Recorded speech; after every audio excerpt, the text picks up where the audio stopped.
Una identidad trigonométrica básicamente es una expresión de una igualdad, una ecuación, la cual siempre se va a cumplir independientemente del valor que tome la variable.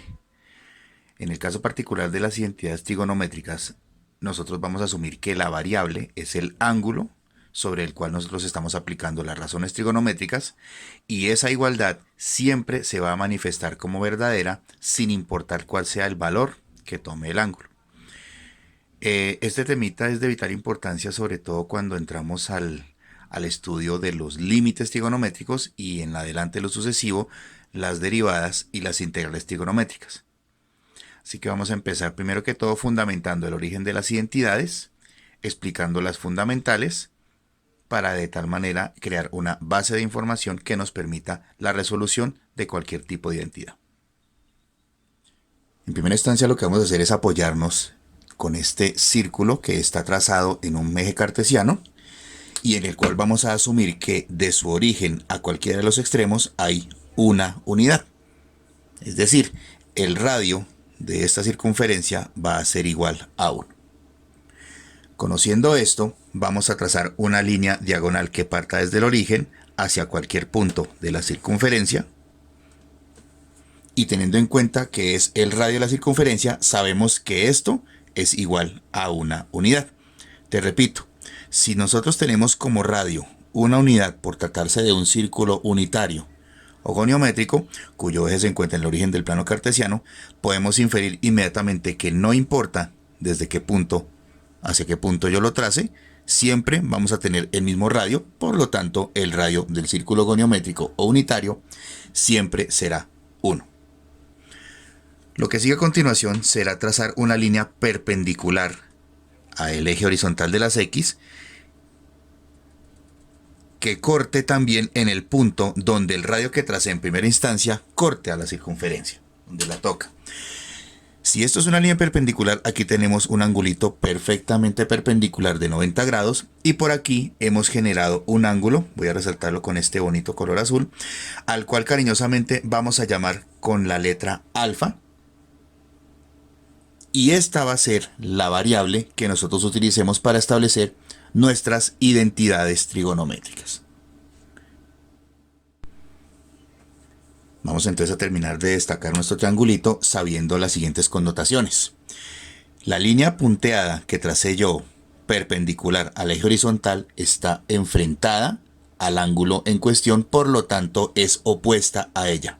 Y siendo una de las dos líneas que forma el ángulo de 90 grados, yo puedo decir inmediatamente que esta línea corresponde a el cateto opuesto del ángulo alfa, y de la misma manera este remanente que estoy resaltando con el mismo color azul del eje horizontal, que forma parte del triangulito y que también forma parte de las líneas que componen el ángulo de 90 grados, pero en este caso encontrase pegada o adyacente al ángulo en cuestión, vamos a denotarla como si fuera el cateto adyacente a este mismo ángulo.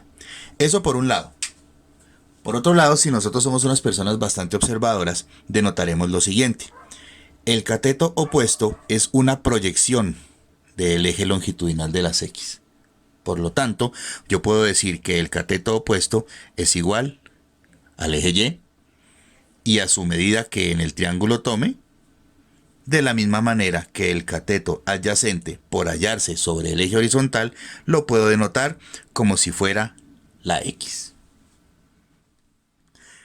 Vamos entonces a extrapolar esta información que tenemos acá y vamos a llamar a un gran amigo de nosotros, un gran pensador llamado Pitágoras, que en su momento nos regalase una ecuación que nos permite resolver cualquier triángulo rectángulo, y es una relación perfectamente proporcionada que está demostrada, en la cual él dice que el valor de la hipotenusa al cuadrado será igual siempre al cateto 1 al cuadrado más el cateto 2 al cuadrado. Esto se cumple para todo triángulo rectángulo y lo que tenemos acá es un triángulo rectángulo. Quiere decir que esta ecuación, teorema pitagórico, debe cumplirse para nuestros propósitos en el círculo goniométrico y el triángulo que está inscrito dentro de él. Así las cosas, vamos a esmerarnos por hacer el reemplazo de la información. vamos a reemplazar a la hipotenusa por el valor que toma en el radio, en este caso 1. Así que vamos a decir 1 al cuadrado es igual ¿a quién? A el cateto 1 al cuadrado.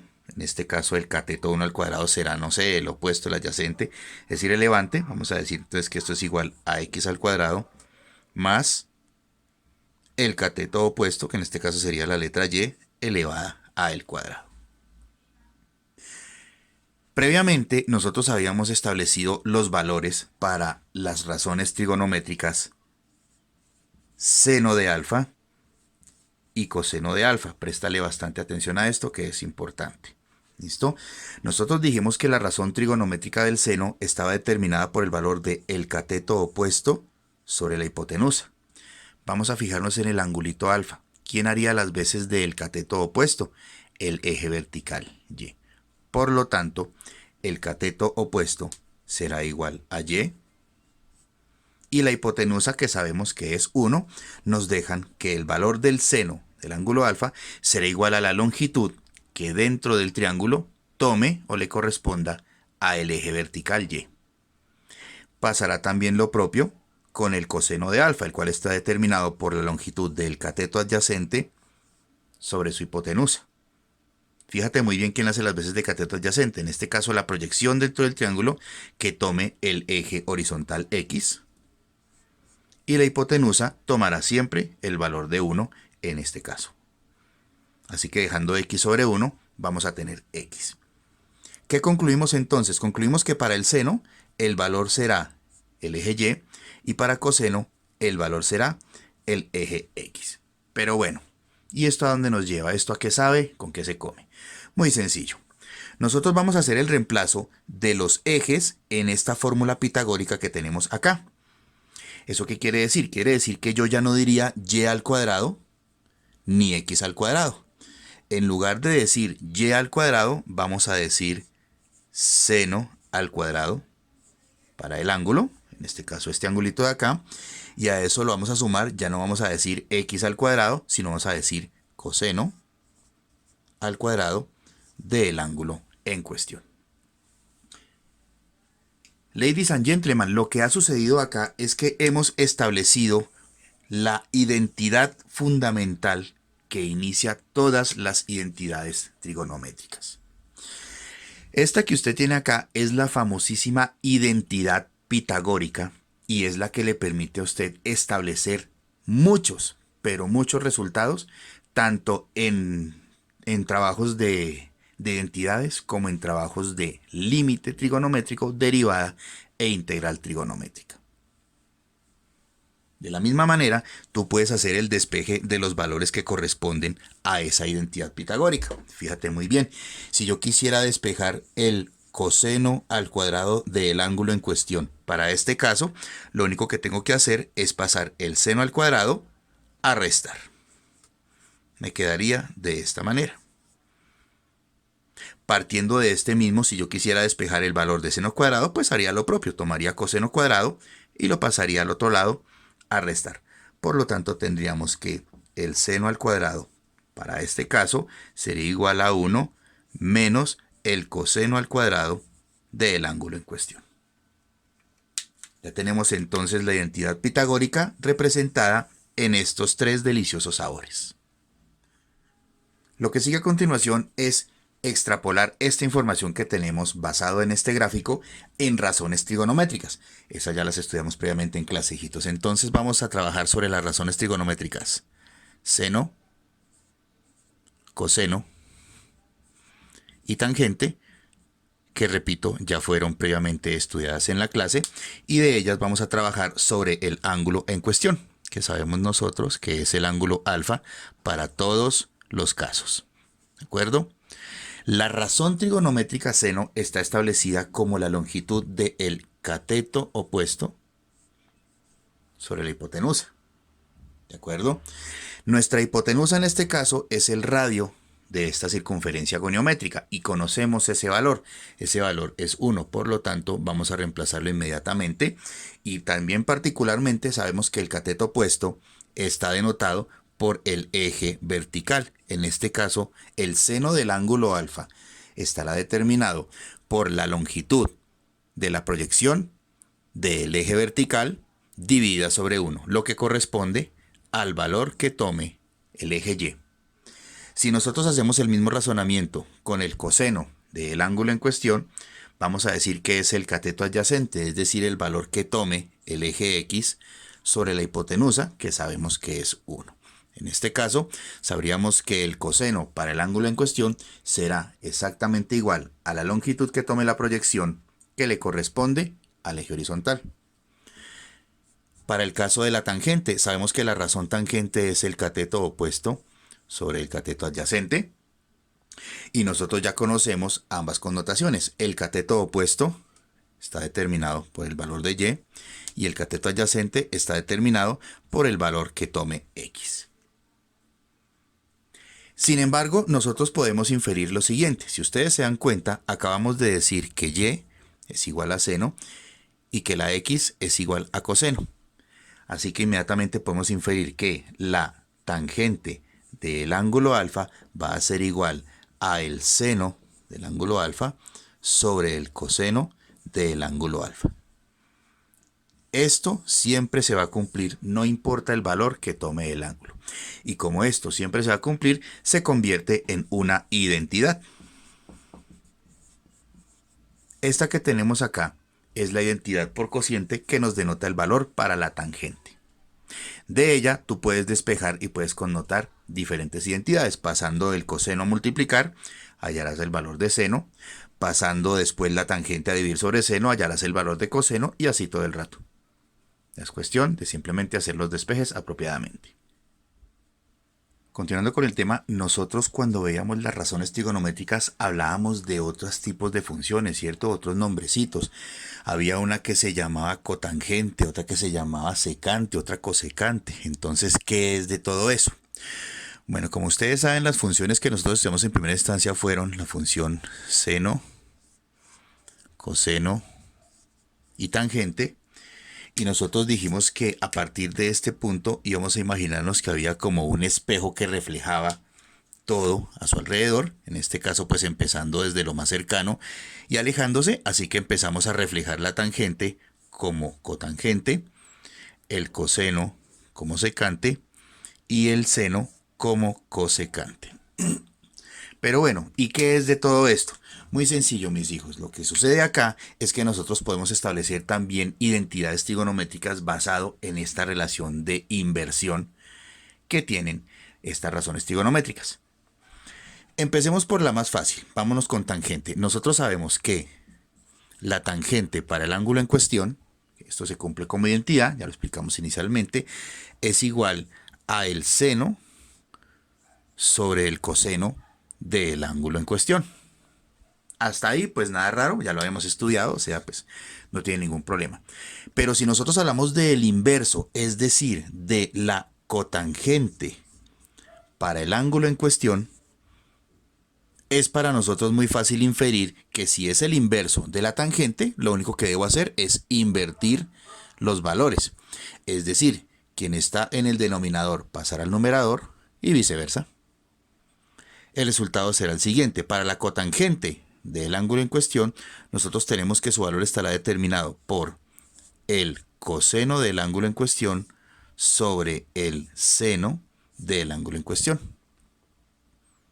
Y aquí ya nos queda reflejada una identidad por inversión o una identidad inversa. ¿Pasará lo mismo con las otras funciones, querido profesor? Claro que pasa, mi hermano. Nosotros podemos decir lo siguiente. Vámonos para este caso, ya lo tenemos, vámonos ahora con este. Y nosotros podemos decir, sin temor alguno a equivocarnos, que el coseno del ángulo en cuestión estará determinado por el valor inverso de su secante, es decir, 1 sobre el valor de la secante del ángulo en cuestión. Este razonamiento ya lo hemos estudiado nosotros como parte de las razones trigonométricas, así que esto no debería sorprenderte, ¿de acuerdo? Pasará lo mismo entonces con la que nos queda, que en este caso sería el seno para el ángulo en cuestión, también necesariamente debe ser igual a su inverso numérico, es decir, a 1 sobre la cosecante del ángulo en cuestión. Profesor, ¿y esto funcionará para ambas vías? Claro que sí, tal cual lo demostramos acá. Nosotros podemos decir sin temor a equivocarnos que vamos a trabajar sobre esta, vamos a pasar cosecante a multiplicar y vamos a pasar seno a dividir. Puedes decir de la misma manera que la cosecante del ángulo en cuestión también necesariamente, sí o sí, tiene que ser igual al inverso numérico de su función inversa. Es decir, en este caso A1 sobre seno de alfa. Y funcionará también para la otra función, la que nos queda. Es decir, si nosotros sabemos que la cosecante del ángulo en cuestión es igual a 1 sobre secante, podemos pasar la secante a multiplicar y el coseno a dividir para que nos entregue como resultado que la secante del ángulo en cuestión necesariamente debe ser igual a 1 sobre el coseno del ángulo en cuestión. Y de esa manera nos quedan establecidas las identidades recíprocas o inversas. Muy bien, para resumir entonces lo que hemos obtenido nosotros es lo siguiente. Partiendo del teorema de Pitágoras, nosotros hemos establecido que el seno al cuadrado, ojo muy importante el exponente, el seno al cuadrado del ángulo más el coseno al cuadrado del ángulo deben ser igual necesariamente a 1. Importante connotar, el ángulo debe ser el mismo ángulo para que la identidad se cumpla, muy importante, ¿no? No importa el valor que tome el ángulo, en este caso el ángulo es la variable, pero debe tomar exactamente el mismo valor, por eso se representa con una misma letra. En este caso podría ser también la letra X representando un valor desconocido, pero es un único valor que es exactamente igual para toda la expresión. De ahí nosotros establecemos también que despejando 1 menos seno al cuadrado de alfa será igual a coseno al cuadrado de alfa. Sabemos que alfa es el ángulo y no importa qué valor tome el ángulo, siempre que tome el mismo valor en la expresión. Y haciendo el otro despeje tenemos que 1 menos coseno cuadrado de alfa es igual a seno cuadrado de alfa. Aquí tenemos el primer grupo que serían las identidades pitagóricas. El siguiente grupo que tenemos son las identidades que vienen de una división o por cociente.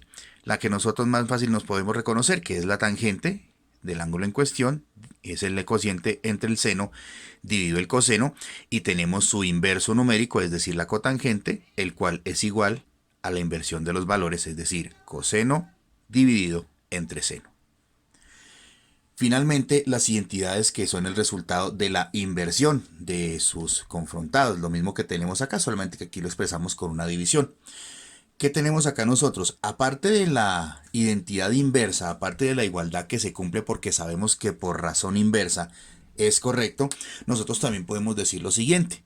Si nosotros pasamos la cosecante a multiplicar con el seno, siempre que el ángulo sea el mismo, obtenemos lo siguiente. El seno del ángulo multiplicado por la cosecante del ángulo es igual a 1. Si te fijas, pues nosotros pasamos esto que está dividiendo a multiplicar al otro lado al igual y me quedó el 1 solito. También funciona bastante bien. Pasará exactamente lo mismo con esta identidad inversa, que es el coseno igual a 1 sobre secante. Vamos a pasar la secante a multiplicar con el coseno.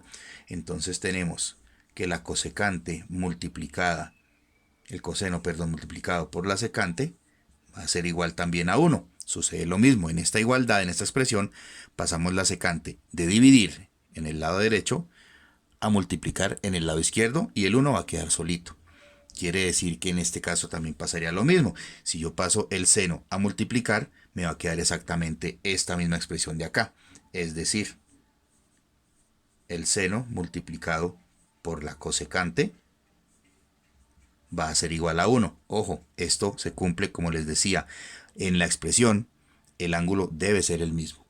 Yo no puedo decir que este ángulo sea diferente a este, por eso se representan con la misma letra, para denotar que el ángulo en la expresión es el mismo. Y pasará lo mismo con esta expresión de acá. Si yo tomo el coseno del ángulo en cuestión, de dividir en el miembro de la derecha, a multiplicar con secante en el miembro de la izquierda, vamos a obtener esta misma expresión de acá. Es decir, vamos a obtener que el coseno del ángulo en cuestión multiplicado por su secante también va a ser igual a 1. De estas formulitas que tenemos acá parten todas las identidades trigonométricas y por lo tanto, para el caso particular de los estudiantes de grado 11, les va a permitir usarse como herramienta para poder desarrollar límites trigonométricos. Esto desde luego sumado con la demostración de las propiedades de los límites, las cuales veremos en una próxima oportunidad. Por ahora esto sería todo. Chao, chao.